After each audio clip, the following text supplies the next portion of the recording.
तो hello everyone, कैसे हो आप सब। आई होप आप सब अच्छे होंगे। तो मैंने जैसा बताया था कि मैं अपनी चाइल्ड लाइफ वीडियो रिवील करूंगा और आज का दिन भी बहुत अच्छा है क्योंकि साइक्लोन आ चुकी है। तो सबको आई थिंक घर पे ही होंगे, मैं भी सुबह से घर पे ही हूँ। तो मैंने सोचा चलो यार आज कोई बना लेते हैं, तो चलो शुरू करते हैं। तो शुरुआत करता हूँ मैं अपने जन्म से ही। मेरा जन्म 2 अप्रैल 2002 को इस्माइल के पास हुआ था और मैं जब पेट में था तभी मेरे पापा एक्सपायर कर गए, जिस वजह से पापा का प्यार तो आज तक मिला नहीं। और हम लोग 2 भाई 2 बहन हैं, जिसमें से मेरी दोनों बहनों और भाइयों की भी शादी हो चुकी है। तो ऐसा हुआ कि मतलब जन्म के साथ क्या कह सकता हूँ, पापा के जाने के बाद से ही मम्मी की लाइफ बहुत ही कष्ट वाली हो गई थी। मम्मी ने शुरुआती दौर से ही कैसे पाला है वो सब हम ही जानते हैं। मतलब मैं कह सकता हूँ कि वो मेरे लिए सब कुछ है। तो ऐसा हुआ, दिन गुजरता गया और हम लोग बड़े होते गए। तो ऐसा था कि जब मैं पेट में था तब मेरी बड़ी बहन, जिनका नाम भी मंजू है और मम्मा का नाम भी मंजू ही था, तो उनकी शादी हो चुकी थी। और छोटी बहन और मेरे बड़े भैया, इन दोनों की शादी मैंने देखी है। बड़ी, अब चूंकि घर पे सबसे छोटा और सबसे लास्ट मैं था, तो मम्मा का ये शौक था कि मैं अपने छोटे वाले बेटे की शादी बहुत धूमधाम से करूंगी। उन्होंने मेरी होने वाली पत्नी के लिए मतलब साड़ियाँ, जेवर और मतलब कह सकते हैं ना, उस वक्त एक अलग साड़ियाँ चला करती थी। ये आजकल के वक्त की नहीं, जो कि जिसमें क्या सितारा वितारा लगा होता है, वो सब नहीं। उसमें मतलब वो मोटी पाड़ होती थी जिनकी, तो वो सब ले रखी थी। उनका बहुत शौक था कि मैं मतलब जो कि मैं अपनी किसी संतान को जो खुशी ना दे सकी वो मैं अपने छोटे वाले बेटे को दूंगी। और ये सब बातें सोचकर ही कभी मुझे लगता है कि काश मैं कितना लकी हूँ कि मेरे पास ऐसी माँ थी। तो उन्होंने मतलब पापा के जाने के बाद अब घर को चलाने के लिए कुछ तो करना होगा, तो इस वजह से वो कुकिंग किया करती थी दूसरों के घरों पे जाकर। कि ऐसा होता था कई बार कि दूसरों के घरों पे जब गेस्ट आते थे जहाँ पे वो काम किया करती थी, तो मम्मा को मिठाई मिला करता था कि वो नाश्ते पे कि वो खाएंगी, पर वो खुद ना खाकर मेरे लिए लाया करती थी कि मेरा बेटा घर पे। उस वक्त मैं छोटा था, करीब 6-7 साल का था, तो वो मेरे लिए लाया करती थी कि मेरा बेटा घर पे है, वो पहले खाएगा फिर। और ऐसा भी होता था कि वो मुझे मतलब देखो, अब मैं शुरू से ही बदमाश था, अब तो वो तुम्हें पता ही होगा मेरी वीडियोस वगैरह देख के कि मैं कितना शरारती हूँ। तो ऐसा होता था कि मैं मम्मा को बहुत सताया करता था, वो मुझे बहुत मारती थी। पर मारने के बाद वो कहते हैं ना कि प्यार से जो खिलाते हैं, वो अपनी गोद में बैठा कर ही मुझे खिलाया करती थी।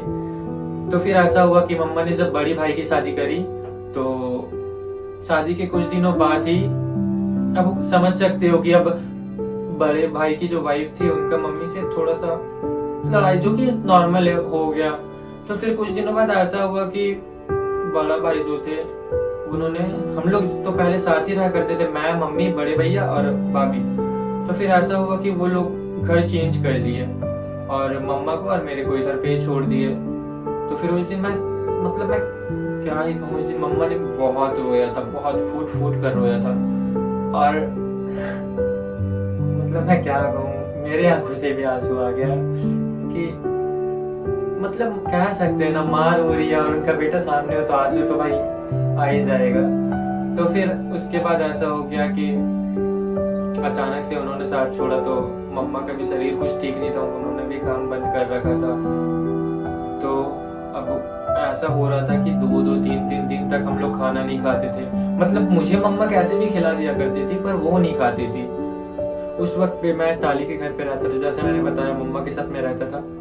और जब भैया भाभी मतलब मुझे और मम्मा को छोड़कर चले गए, तो हम लोगों ने दूसरा रूम लिया, जो कि बहुत ही खराब था भाई। खुदा ना करे वैसा रूम किसी को भी नसीब हो। तुम्हें विश्वास ना होगा, जब बारिश हुआ करती थी तो मम्मा मतलब देखो, वो टाली का घर था, तो टालियों के घरों पे देखना पानियां अक्सर गिरा करती है। तो हम लोग का समझो कि ये जो मेरा स्टूडियो रूम है, इससे भी छोटा था वो। उसमें बस एक बेड रखने की और एक गैस रखने की जगह थी और कुछ ना था। अगर मेरे पास वीडियो हो तो मैं तुम्हें दिखाऊंगा उस घर की। ऐसा घर था। तो बारिशों में अक्सर छुआ करता था घर। तो मम्मा ऐसा करती थी, जिस जगह पे पानी नहीं गिर रहा उसमें मेरे को सुलाकर खुद मेरे पास बैठ जाया करती थी, या फिर वो साइड हटकर बैठ जाया करती थी, ताकि मेरा बच्चा अच्छे से सोए, भले ही मम्मा मेरी क्यों ना बीत जाए। तो ऐसे दिन भी मम्मा ने मेरे लिए देखे हैं। खैर ये तो कुछ नहीं, इससे भी बहुत बहुत बड़ी, मतलब मैं क्या ही कहूँ। मुझे ना यार पैसे जमा करने का शुरू से ही शौक था। तुम विश्वास नहीं करोगे, मैं 2016 से अभी तक पैसे जमा करता हूँ। अभी तक मेरा अप्रॉक्स 6 चुक्का भर चुका है, और उस चुक्के में मैं कह सकता हूँ कि मम्मा ने भी बहुत पैसा डाला और मैंने भी बहुत पैसा डाला। अगर कभी वक्त मिले तो मैं वो वाली सारी चुक्के की वीडियोस मैं तुम्हें दिखाऊंगा। तो अगर आप बिहारी हो तो आपको पता होगा कि बिहारियों का सबसे महत्वपूर्ण त्यौहार जो कि छठ पूजा होता है, वो हमारे यहाँ भी बहुत धूमधाम से मनाई जाती थी। और मम्मा मेरी चूंकि करा करती थी, तो उस वक्त पे घर पे एक अलग ही माहौल हुआ करता था। मतलब मैं क्या कहूँ, छठ पूजा में वैसे उपवास रखना होता है जो कि छठ पूजा करते हैं, तो वो उपवास रखते हुए भी मेरा पूरा ध्यान रखा करती थी कि मेरा बेटा भूखा ना रहे, मेरा बेटा कहीं भागे ना, क्योंकि मैं शरारती तो भाई था ही शुरू से। कब कहाँ दौड़ा चला जाऊं मुझे भी नहीं पता। तो ऐसा ही था सब कुछ। तो छठ पूजा पे ऐसा था कि जिस दिन सुबह वाली अर्घ होती है, तो उस वाले दिन पे मुझे खिलौना चाहिए था। मम्मा को पता था कि मुझे खिलौना चाहिए, इसलिए मैं सुबह से मुंह फुला के रहता था कि मम्मा खिलौना दिलाएगी, उसके बाद ही मैं मतलब खुश होऊंगा। तो मम्मा को भी पता था ये बात। तो सब कंप्लीट हो जाने के बाद मम्मा मुझे कहती थी चल मेरे साथ, तो मैं जाता था। तो उस वक्त पे ना मुझे वो जो रिमोट कंट्रोल्ड कार, एयरप्लेन, ये सब होती है, वो सब मैं लिया करता था। वो सब मुझे शौक था बहुत। मैं दूसरों को देखता था चलाते हुए, तो मुझे भी लगता था कि मुझे भी चाहिए। तो वो सब 300 साढ़े 300 रुपये तक में आती थी। और मम्मा जो 3-4 घरों में कुकिंग किया करती थी, उन सब से उनसे 500-600 रुपये के आसपास मिल जाया करता था, जो कि अप्रॉक्स 1600-1700 मंथ में मिल जाया करता था उनको। तो उतने पैसों में भी वो मुझे 300-साढ़े 300 को वो दिला दिया करती थी कि मैं उनका बच्चा खुश रहे। ऐसी थी माँ मेरी। तो मुझे लगा कि नहीं, मम्मा अकेले कमा रही है, ये सही नहीं है। अब मैं भी मतलब थोड़ा सा बड़ा हो गया था, मैं करीब 13-14 साल का तो हो ही गया था। तो मुझे लगा कि नहीं, अब मुझे खुद भी काम करना चाहिए। तो मैंने पहली जो लाइफ की पहली काम थी, वो मैंने होम्योपैथिक मेडिसिन सेंटर से काम करी थी, जो कि कालूदा जो बनपुर में जिनका गीतांजलि होम्यो फार्मासिस्ट, और एक एसबी गोराई रोड में गीतांजलि होम्यो करके है। अगर आप लोग हो तो आप लोग को पता होगा। उन्होंने मुझे अपने यहाँ काम पर रखा। तो शुरू में मुझे सिर्फ 300 रुपया दिए जाते थे, जो कि मेरे लिए बहुत थे, क्योंकि यार 300 रुपया में मैं 200 रुपया के आसपास ट्यूशन फीस और 100 रुपया मेरे लिए मंथली बहुत था यार। उस वक्त मुझे जरूरत ही क्या थी। फिर ऐसा हुआ कि मम्मा का तबीयत मतलब खराब होने लग गया हल्का हल्का, तो वो बेड रेस्ट में थी। मैंने उनको बोला कि नहीं, काम करने की अब जरूरत नहीं है। मैंने अपने मालिक से बात करी कि मम्मा का हालत ठीक नहीं है, तो ऐसा करो मैं फुल टाइम जॉब करूंगा, मुझे अब थोड़े पैसे बढ़ा के दे दिया करो। तो उन्होंने मेरी मदद करी और उन्होंने मेरा पेमेंट 300 से फुल टाइम जॉब प्लस मैं उनके घर की भी काम कर दिया करता था, तो उन्होंने सब कुछ बढ़ाकर मुझे 3000 रुपए हर मंथ पे फिक्स करा, जो कि मेरे लिए बहुत थी। और मम्मा का भी शरीर अब साथ नहीं दे रहा था, तो मुझे लगा कि नहीं, अब मम्मा को रेस्ट करना चाहिए। कि एक बार मैं करीब उस वक्त 11 साल का था, मुझे टाइफाइड हो गया था। तो अब पैसा तो उतना था नहीं मम्मा के पास, तो वो इलाज कैसे कराए। तो अगर आप बनपुर या आसनसोल से हो तो आपको पता होगा कि बीसी कॉलेज के पास मिशन ऑफ चैरिटी बोल के एक चैरिटी है, वहां पे मम्मा ने मुझे एडमिट कराया। वहां पे मैं करीब 6 मंथ तक था। तो वहां पे एक रूल है कि आपके रिलेटिव्स को आपको सिर्फ मंडे को ही मिलने दिया जाएगा, और वो भी सिर्फ सुबह के टाइम पे। तो मैं बहुत वेट करता था कि मम्मा आएगी मंडे को, मेरे लिए कुछ लेकर आएगी। मैं कितना एक्साइटेड। और मम्मा सारी काम छोड़कर मुझसे मिलने आया करती थी, और मतलब उन्हें पता था कि उस वक्त पे मुझे जलेबी बहुत पसंद थी, तो वो जलेबी लेकर आया करती थी। मतलब मैं क्या उनकी मतलब मैं कितनी भी तारीफ करूं, बहुत कम है यार। तो ऐसा था। तो उधर में 6 मंथ एडमिट था, उसके बाद उधर से छुट्टी हुआ, घर आया। तो फिर ऐसा था कि मुझे शुरू से ही पढ़ने का बहुत शौक था, और मुझे याददाश्त मतलब मुझे याद करने की बहुत क्षमता थी। मैं याद अच्छा कर लिया करता था। तो मैं उस वक्त ट्यूशन पढ़ता था विकास सर के यहाँ पर। तो अगर आप लोग जानते होंगे, जो कि कैसे बताऊं मैं, नर्सिंग बांध पे वो पढ़ाया करते हैं, और बहुत ही अच्छे टीचर है, बहुत ही एकदम मतलब फ्रेंड जैसे बिहेव करके वो एकदम पढ़ाएंगे। ऐसा लगेगा ही नहीं कि मतलब तुम डर के वहां पढ़ रहे हो। तो उन्होंने बहुत मदद करी है मेरी। और ऐसा भी था कि कभी कभी मम्मा मतलब ऐसा होता था कि अब हर वक्त तो पैसा होता नहीं था, तो कभी कभी ऐसा होता था कि मम्मा 1-2 मंथ का फीस नहीं दे पाती थी, तो वो सर खुद ही कह कर दिया करते थे कि ठीक है, जब आपके पास फीस हो आप दे दिया करना। तो ऐसे ही पढ़ाई होती रही मेरी। और 10th का, हाँ, मैं 10th स्टैंडर्ड में पहुंच गया था। उसके बाद 10th में था तो सब कुछ ही नॉर्मल चल रहा था, सब कुछ ही नॉर्मल चल रहा था। फिर ऐसा हुआ कि पहला बैसाख था बंगालियों का, जो कि 2017 में था, और 2017 या फिर 2016 में था। होम्योपैथिक में मैंने करीब 4 साल काम किया। इसके बाद 2016 या फिर 2017 में पहला बैसाख का दिन था। तो हमारे दुकान, वो जो गीतांजलि है होम्योपैथिक, जो कि एसबी गुराई रोड में है, वहाँ पे उस दुकान का ओपनिंग था। तो हम लोग वहाँ पे गए हुए थे। तो सब कुछ ही नॉर्मल चल रहा था। और ऐसा हुआ कि पहला बैसाख का दिन था और हम लोग के दुकान पे काम था, क्योंकि बंगालियों पे आप लोग को पता होगा, पहला बैसाख के दिन अगर कोई दुकान पे जाते हो तो वो लोग पैकेट्स वगैरह दिया करते हैं। तो हम लोग वहाँ पे गए थे, पैकेट्स वगैरह। मैंने शाम को मम्मा को बोला कि मम्मा आप सो जाओ, मैं आपके लिए कुछ बाहर से ही लेके आऊंगा। तो मम्मा ने बोला ठीक है बेटा, मैं सो जाता हूँ, तो आएगा तो कुछ मिठाई वगैरह हो तो लेते आना, वो सभी हम लोग दोनों खाकर सो जाया करेंगे। तो मैं बोला ठीक है मम्मा। फिर मैं चला गया। तो सब कुछ ठीक ही था। मैंने अपनी मालिक से कहा कि सुनिए, मुझे ना 2 पैकेट दीजिएगा, मम्मा के लिए और मेरे लिए। तो फिर हम आए घर पे, पैर हाथ धोकर मैं मम्मा को बोला मम्मा उठो, मैं आपके लिए कुछ लाया हूँ। तो कुछ रिप्लाई नहीं आया। मुझे लगा शायद मम्मा थकी होगी, सो गई है। तो दवा वगैरह भी मम्मा को मैंने शाम को ही देकर गया था कि मम्मा खा लेना। जब मैं पैर हाथ धोकर मम्मा के लिए और अपने लिए वो जो पैकेट्स लाया था उनसे निकाल कर मम्मा को जब उठाने गया, तो मम्मा को मैंने जस्ट हाथ से ऐसे करा कि मम्मा उठो, हम खाना लाए हैं, खा लो, हम लोग सो जाते हैं। तो मम्मा नहीं उठी। अब मुझे कुछ अजब सा लगा, तो मैंने मम्मा को बहुत कोशिश की उठाने की, मम्मा नहीं उठी। तो फिर मैंने, मेरी कॉल लिस्ट में पहले ही धीरज था, जो कि मेरा बहुत अच्छा दोस्त है, अभी भी बहुत अच्छा दोस्त है। तो उन्हें कॉल करा, तो वो जल्दी से भैया, अपने भैया मोनू भैया और वो, ये लोग दोनों जल्दी से आए। फिर राज भैया लोग भी थे, तो उन्होंने जल्दी से मम्मा को टोटो पे बैठाया, जो कि मेरा दोस्त ही था, टोटो चलाता था, अजीत, जो कि अभी भी चलाता है शायद। तो मम्मा को लेकर हम लोग गवर्नमेंट हॉस्पिटल गए। अभी तक मेरे भाई को ये बात पता नहीं थी कि मम्मा को कुछ हुआ है। तो फिर गवर्नमेंट हॉस्पिटल पे गया, तो डॉक्टर ने बोला कि इनके घर के सदस्य कौन है। तो मैं गया वहां पे, तो वो थोड़ी देर मुझे देखे, फिर कहे कि बेटा मम्मा नहीं रही। मतलब उस एक वक्त पे समझो मेरे पैरों तले जमीन खिसक गया। अच्छा क्या कह रहे हैं आप, मतलब समझ रहे हैं कि आप कहना क्या चाहते हैं? वो कह रहे सही कह रहा हूँ बेटा, मम्मा अब नहीं रही। तो मतलब समझो कि मैं सर पकड़ के वहीं बैठ गया। मैं क्या ही करता, मतलब मैं 16-17 साल का बच्चा, उस वक्त पे अचानक से मुझे ऐसा कोई कहेगा तो मैं क्या ही समझूंगा। तो जल्दी से भैया को कॉल करा, तो भैया को भी विश्वास नहीं हुआ। फिर वो जल्दी से आए। मैंने अपनी बड़ी बहन, छोटी बहन सबको बताया इस बारे में, बुआ लोग को भी। तो फिर मेरी बड़ी बहन ने दूसरे दिन ही जल्दी से दिल्ली से टिकट करा के वापस आ गए, और सारी फैमिली भी हम लोग घर पे आ गए थे। मम्मा का अंतिम संस्कार मैंने ही करा। तो मम्मा का जब डेथ हो चुका था, तो उस वक्त पे मेरे कुछ दोस्त, जो कि प्रिंस, गोलू, अमित, रवि भैया और राजा भैया, और भी बहुत सारे दोस्त जिनका नाम मैं अभी मेंशन नहीं कर पा रहा हूँ, पर बहुत सारे दोस्त थे जिन्होंने मुझे काफी रूप से मुझे बहुत मदद की। और मुझे जीवन भर ये याद रहेगा कि उन्होंने मेरी कितनी ही मदद और किस वक्त मदद करी है। तो उस वक्त पे मैंने जो कमा रखा था, तो उस वक्त पे मेरे पे 14,000 रुपया के आसपास था, 14 से 16,000 रुपया के आसपास।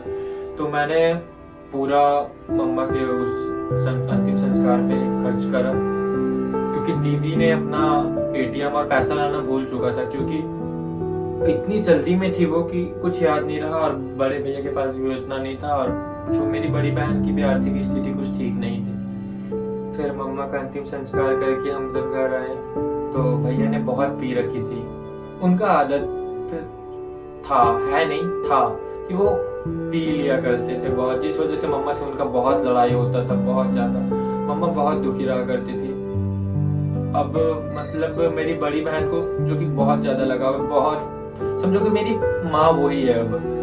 तो उन्होंने मुझे प्रेरित करा कि मैं उनके साथ ही दिल्ली चला जाऊं और दिल्ली जाकर कुछ दिन रहूं, ताकि जिससे मुझे ये वाली सोच जो कि मम्मा के जाने के बाद थी थोड़ी कम हो। पर अब उन्हें क्या पता कि जो खुद भूखे रहकर मुझे खिलाया करती थी उनके बारे में मैं कैसे नहीं सोच सकता, और वो सोच कैसे ही कभी हटेगी मेरे जहन से। तो फिर मैं दीदी के साथ दिल्ली चला गया। दिल्ली पे जाकर मुझे दीदी ने कि मेरा मन लगे इस वजह से मुझे पहला स्मार्टफोन जो कि ओप्पो A7 था वो मुझे दिलाया।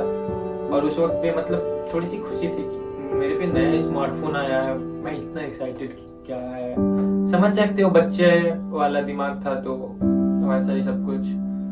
फिर जाकर वहाँ पे सब कुछ अच्छा ही था। दीदी ने घुमाने लेकर गया बहुत सारा जगह ताकि मेरा मन थोड़ा सा बहले हो गया। तो 1 मंथ बाद दीदी जब मैंने टिकट कराया तो दीदी ने मुझे कहा कि ठीक है मैं सारा सामान पैक कर दिया हूँ और चलो अब चलते हैं। तो सुबह के 5:30 बजे दिल्ली स्टेशन पे दीदी ने मुझे गाड़ी चढ़ा दिया। और उस वक्त पे मतलब क्या पता क्यों मुझे इतना खराब सा लगा कि मतलब ऐसा लगा कि 1 मिनट के लिए अब कोई नहीं रहा मेरा। अब दीदी भी हल्की सी रो पड़ी और मेरे तो छोड़ी दो, मेरा जो हालत था मुझे ही पता है। मैंने भी अब उधर से निकल गया तो मैं आसनसोल पहुंचा। आया आसनसोल तो मैंने अपने दोस्त जो गोलू था जो कि बेस्ट फ्रेंड था उस वक्त पे, पर अब बदल गया साला लड़कियों के चक्कर में। अगर तू वीडियो देख रहा है तो मैं तेरे को कह रहा हूँ, सच्ची कह रहा। तो उन्होंने मेरे को लेने आया, वो लेकर मुझे घर आया। तो उस वक्त पे घर की जो हालत थी यार ना ही कहो, बहुत खराब थी। तो उस वक्त पे जब मैं घर आया तो पहले घर वर साफ किया। उसके बाद अब मुझे काम पे जाना था जो कि अब बहुत जरूरी था क्योंकि मुझे पढ़ाई भी करनी थी और पढ़ाई करना मेरे लिए बहुत जरूरी था। क्योंकि मेरी मम्मा को ये पता था, देखो हमारे दोनों भाई दोनों बहन, मतलब हम 2 भाई और 2 बहन में सिर्फ मैं ही एक ऐसा हूँ जो कि ग्रेजुएट कंप्लीट हो। बाकी मेरे भाई बहन कोई भी पढ़े नहीं है मतलब क्या 2 क्लास 3 क्लास एटलीस्ट इतना ही। तो मम्मा का ये कहना था कि बेटा तुझे बहुत पढ़ना है, पढ़ लिख के अफसर बनना है। उस वक्त पे एक कहावत थी ना कि मेरा बेटा अफसर बनेगा ऐसे करके, तो मम्मा भी वही कहा करती थी।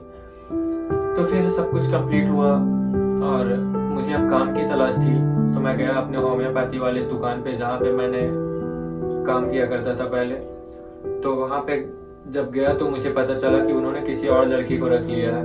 और मुझे जब ये बात पता चली ना भाई, तो कसम से कह रहा एक बार फिर से मेरा ये टूट गया कि अब मैं क्या करूंगा। मैं आ तो गया हूँ यहाँ पर और यहाँ है भी नहीं कोई, क्योंकि मेरे बड़े भाई और भाभी यहाँ रहती थी, उनके अलावा दीदी थी और सब दूर दूर पे थे। तो मैं सोचा कि अब करूंगा क्या, मैं यहाँ पे क्या करूंगा। तो फिर राजा भैया जिन्होंने मेरी मदद की और मुझे एक एलोपैथिक दुकान जो कि अभी भी बनपुर बाजार में है और जहाँ मैं अभी भी काम करता हूँ, फर्स्ट ईयर डिस्ट्रीब्यूटर, वहां पे मेरा बात कराया। तो वहां पे मुझे 3,000 रुपये मंथ में काम करना था, जो कि सुबह 9 बजे जाना था और रात को करीब 9-10 बजे तक में आना था। और उस वक्त पे कोई भी दिन छुट्टी नहीं था और ना ही दोपहर पे लंच ब्रेक मिलता था। तुम दुकान पे ही रह के खाना खा लो, ये वाली सिस्टम थी। तो अब देखो भाई, जो भी हो मुझे तो पैसे चाहिए, तो मैंने उस काम को ज्वाइन कर लिया। और मेरे जो बॉस हैं वो बहुत ही नकचढ़े हैं, समझ सकते हो। मुझे पता है कि वो भी देख रहे होंगे, तो मैं बुराई नहीं कर रहा, मतलब अच्छे बहुत हैं बट गुस्से वाले हैं बहुत। कह सकते हैं कि वो काम को फर्स्ट प्रायोरिटी देते हैं, और भाई कोई भी देगा ही, क्योंकि काम ही फर्स्ट प्रायोरिटी होता है एक इंसान का।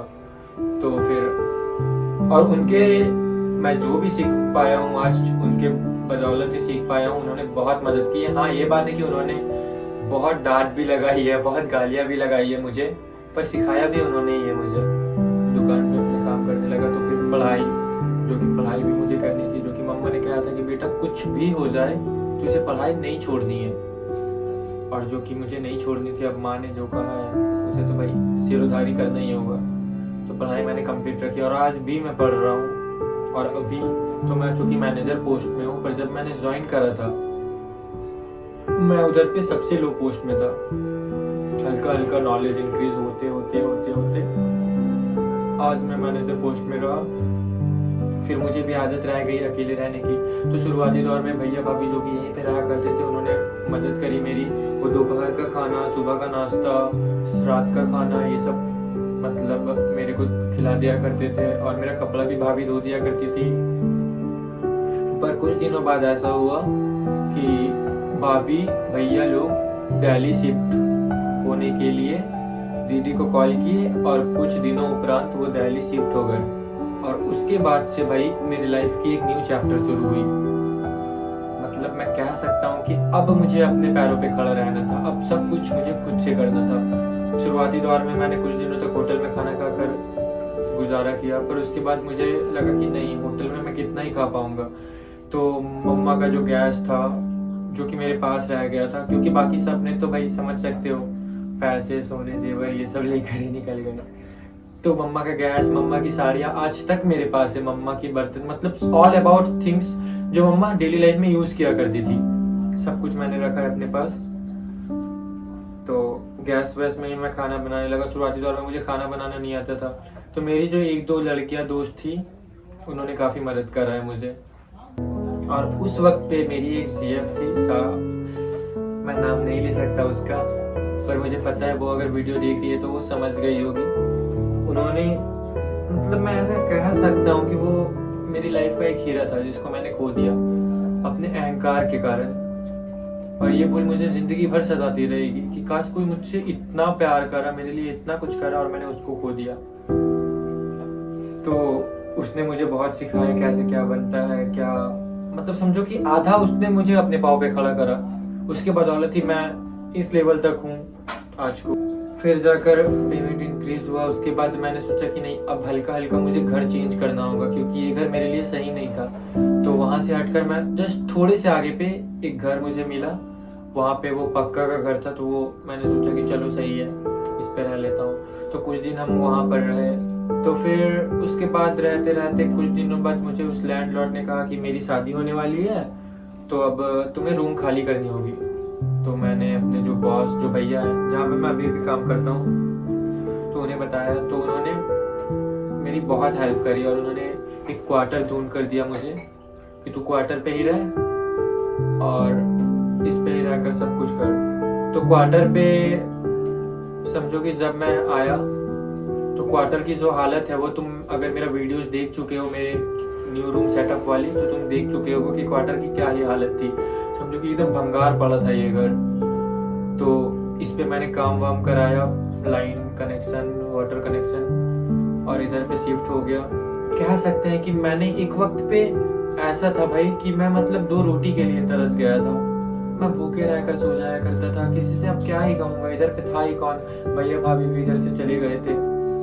एक वक्त था जब मेरे पास 10 रुपये तक ना हुआ करते थे, और आज जब मेरे पास पैसे हैं तो मैंने सोचा कि जिस तरह की जिंदगी मैं जी चुका हूँ वो और कोई ना जिए भाई, क्योंकि मैं समझ सकता हूँ वो दर्द को कि मैं मतलब बिना खाए कैसी फील होती है, बिना माँ बाप के छाए के इंसान कैसे रह सकते हैं। जिस वजह से मैंने डोनेशन स्टार्ट करा, और जो कि हर थर्सडे को हम लोग करते हैं। और इसमें मेरे बहुत सारे दोस्तों ने मेरे बहुत तरह से हेल्प की, जिसमें प्रिंस, सूरज, प्रिंस और जाकर अमृत, आर्यन और भी बहुत सारे दोस्त थे जिनको मैं मेंशन नहीं कर पा रहा हूँ। तो फिर कुछ दिनों बाद जब मैं उस घर को छोड़ने वाला था तो बीच बीच में मैं बाली मैदान जाया करता था। वहाँ मेरी मुलाकात बाबूदास, जो कि पंडित है, जिसको मैं अपना गुरुजी ही मानता हूँ, उनसे मेरी बात हुई। तो उस वक्त तक समझो कि भगवान के प्रति आस्था नहीं था मेरा, पर वो कहते हैं ना कि अचानक से कुछ भी हो सकता है, सब ऊपर वाले की माया है। तो उन्होंने मुझे बताया कि क्या फायदा, तुम बताओ, अगर ऊपर वाले कुछ भी कर रहे हैं तो वो कहीं ना कहीं तुम्हें स्ट्रांग होने के लिए कर रहे हैं, ताकि तुम अपने पैरों पे खड़ा हो सको। तो उन्होंने मुझे बताया और उन्होंने ही मुझे मार्गदर्शन कराया। इसके बाद मैं भक्ति के मार्ग पर उतरा। तो शुरुआती तौर पे मुझे वहां पर कुछ दोस्त बने मेरे, जो कि भजन कीर्तन किया करते थे। इसके बाद हल्का हल्का मुझे क्या ही अट्रैक्शंस, मतलब राधा रानी से हो गया, मतलब मैं क्या ही कहूँ। और वो आज तक है मुझ पे, आज तक क्या, वो मुझे जहां तक लगता है आजीवन ही रहेगा। तो उसके बाद मैंने तुलसी माला धारण किया। तदुपरांत लहसुन प्याज तक वर्जित है मेरा। और उसके बाद मैंने गुरु दीक्षा ली और धर्म के रास्ते को अपनाया। और उसके उपरांत आज को मतलब ऐसा कह सकते हैं कि मेरे पास सब कुछ है, पर वो कहते हैं ना यार, माँ का साया हो तो अलग ही बात है। ये जो डायरी है इस पे मैंने अपने जीवन की अभी तक की जो भी घटनाएं हैं एकदम सूक्ष्म रूप से लिखी है, जिसको मतलब एक वीडियो के द्वारा बताना तो भाई बहुत मुश्किल है, क्योंकि जब ये मैंने भर रखी है तो समझ सकते हो कि कितनी ही घटनाएं। ये जो डायरी है इस पे मैंने अपने जीवन की अभी तक की जो भी घटनाएं हैं एकदम सूक्ष्म रूप से लिखी है, जिसको मतलब एक वीडियो के द्वारा बताना तो भाई बहुत मुश्किल है, क्योंकि जब ये मैंने भर रखी है तो समझ सकते हो कि कितनी ही घटनाएं होगी। मैंने सिर्फ और सिर्फ जीवन की कुछ महत्वपूर्ण घटनाएं जो कि मुझे लग रहा था